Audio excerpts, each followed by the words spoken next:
जणांना अटक करण्यात आली आहे। 6 तासांमध्ये पोलिसांनी आरोपींच्या मुसक्या आवळल्या आहेत। येरवडा परिसरातून तिघांना बेड्या ठोकण्यात आल्या आहेत। तर या सगळ्या घटनेचा थेट बिबडेवाडी परिसरातून आढावा घेतलाय आमचे प्रतिनिधी अक्षय बडवे यांनी। थेट जाऊयात।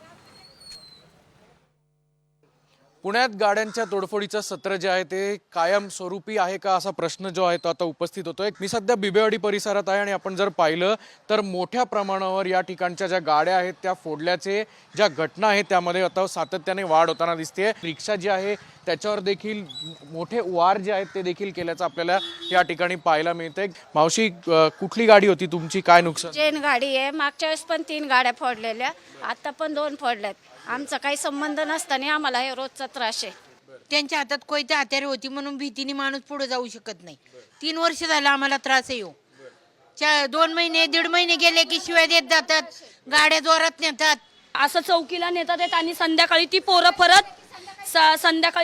परत चाळीत वावरतात। मग याच्यावरती तुम्ही काहीतरी आम्हाला सांगा, नाही तर मग त्यांना आमच्या हवाले करा। आम्हाला काय करता येईल ते आम्ही करू। यानंतर पोलीस काय कारवाई करतात हे पाहणं महत्त्वाचं असेल। कॅमेरामन किरण काजेसह अक्षय बडवे, साम टीव्ही न्यूज, पुणे।